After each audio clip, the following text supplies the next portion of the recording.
அன்பு குழந்தைகளே, பெரியவர்கள் ஒருவரை வாழ்த்துகின்ற பொழுது 100 ஆண்டுகள் வாழ வேண்டும் என்று வாழ்த்துவார்கள். ஆனால் இப்பொழுதெல்லாம் எவரும் 100 ஆண்டுகள் வாழ்வதில்லை. தோராயமாக 80 ஆண்டுகள் ஒருவர் வாழ்ந்தாலே அது சிறப்பான வாழ்வுதான். நீங்கள் ஒருவேளை 80 ஆண்டுகள் இந்த உலகில் வாழ்வீர்களேயானால் அதில் 15 ஆண்டுகள் மட்டுமே நீங்கள் உங்களது கல்விக்காக செலவு செய்வீர்கள். மீதமுள்ள 65 ஆண்டுகள் நீங்கள் கல்வி கற்க தேவையில்லை.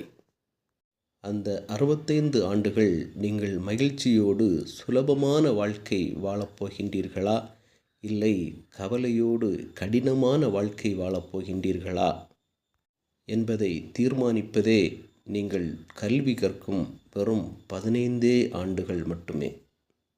இதைத்தான் ஒரு சினிமா பாடல்